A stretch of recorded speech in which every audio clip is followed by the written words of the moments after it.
Some might be surprised to learn that the fate of America's economy has already been determined, verified, and announced by the Obama White House. Yet, it has received scant attention from the corporate media.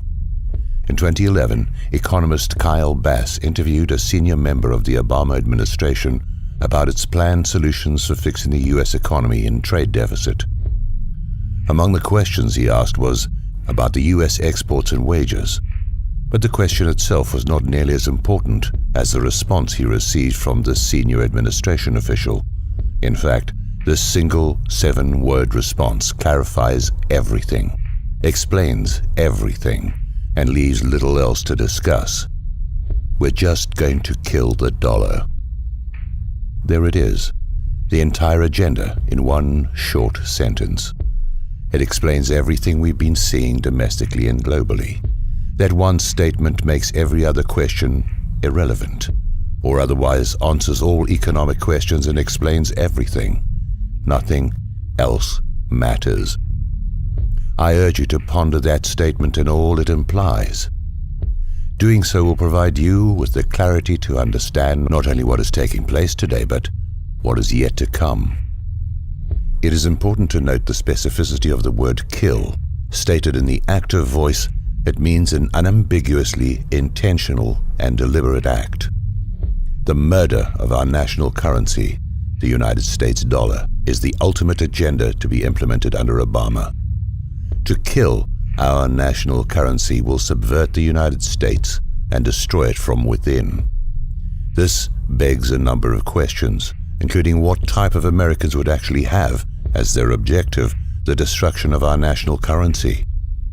To whom do they hold their allegiance, if not to the American people, whose life's work as well as the toil of our ancestors is represented in the form of wealth held in U.S. dollars? Does this make any sense to us as Americans? The answer is, of course, no. By its very definition, to kill our national currency is an act of high treason by those engaged in this activity.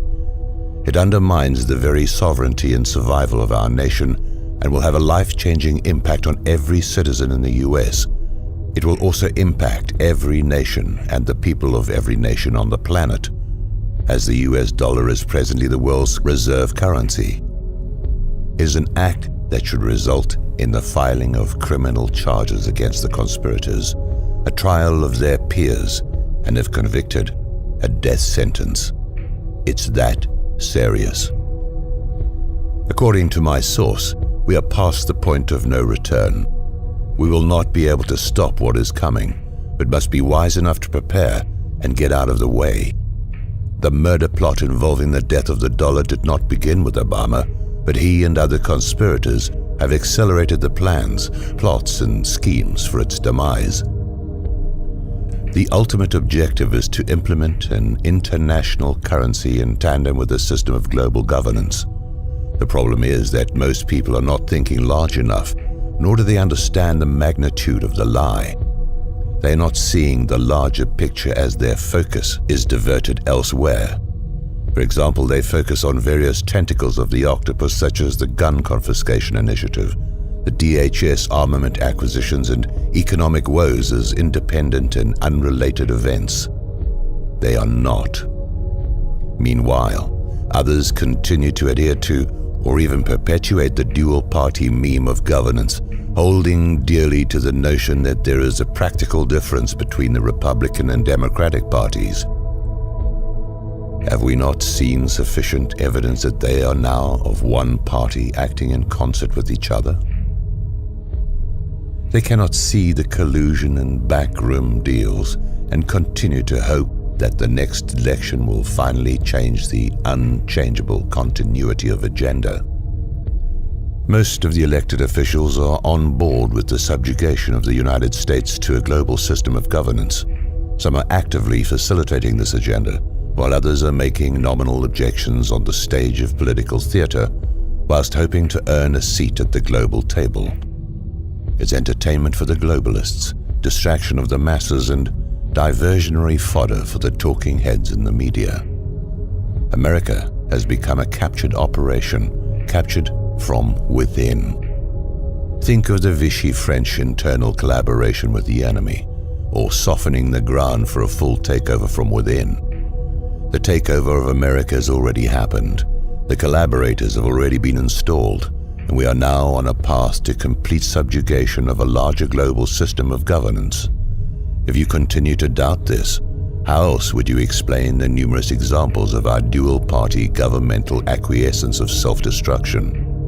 Those who are pleased about the new record-setting stock market highs and various other manipulated statistics that indicate our economy is improving will be the most vocal critics of this report, and who will attempt to discredit the validity of the information offered here. The more intellectually astute will look beyond the statistics offered for mass consumption, not only to identify the deliberately manipulated data, but to understand what is actually driving these false hopes, figures, and data. It is a magic show, and many are still captivated by the magician's many diversions, failing to realize that we are engaged in a global war, while being simultaneously hobbled by enemy infiltrators from within. One reason we are seeing new stock market highs is the rush to the dollar from other currencies, especially in the Eurozone. Another reason is the monetization of our debt by the Federal Reserve, despite the previous denials of Ben Bernanke and others. Simply put, the plan by the globalists, or the central bankers and those behind them, is to create this rush to the U.S. dollar like passengers from a sinking ship to lifeboats. Once the lifeboats are filled to capacity, they will be sunk, and the United States dollar will be completely worthless. As in such a scenario, many will not make it. Many will die from what is coming. The level of evil behind this plan is incomprehensible to the normal human mind. We are at war with Russia. After removing Gaddafi from power in Libya, the Obama-Clinton Black Ops plan was immediately put into action. Benghazi was a logistics hub for arming the anti-Assad terrorists by our own State Department, covert operatives who were shipping millions of tons of weapons to Syria via Turkey and other staging areas. Russia was aware of our actions, and through the attack at the CIA Operations Center in Benghazi by proxy forces, exposed this operation to the world while putting a stop to this operation. It seems that everyone except the Western media reported what had taken place. The dirty little secret which explains why we have not been told the truth about Benghazi is quite simple. The efforts to overthrow Assad from power are continuing, except the arms and munitions shipments are now originating primarily out of Croatia. Overthrowing Assad would pose a direct threat to Russia, both militarily and economically. Are we to expect Russia's Putin to simply accept this without response? No. What is Russia doing to subvert our efforts? He is waging war against America, striking at the weak underbelly of our economy, which is the oil-backed dollar as identified in Michael Reagan's article, Building on a Kernel of Truth. Sadly, the Obama regime is doing nothing to protect us from this asymmetrical war. It's as if they are allowing it to take place. Although it was reported in the New York Times, few have paid attention to last week's meeting between Chinese President Xi Jinping and Russian President Vladimir Putin in Moscow. But it was an extremely important event in terms of the planned murder of the U.S. dollar. An alliance is being forged between Russia and China to replace the U.S. dollar as the reserve currency, already severely weakened by the policies of those in power, with a gold-backed currency.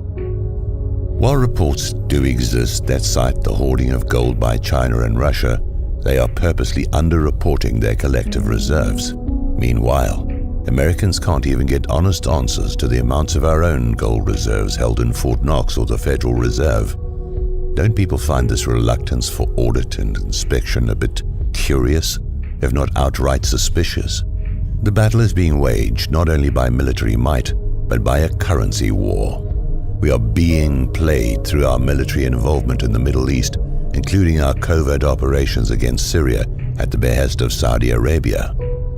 Unlike Iraq, the war in Syria will explode, turn hot, and we will be engaged in an ominous battle that will quickly expand and turn deadly. Weakened militarily through the policies of the Obama regime, coupled with an already weakened economy, the U.S. will suffer consequences unlike anyone might imagine or is willing to address. It is a recipe for disaster, planned and initiated by the global elite behind the central banking system, including those in our own government.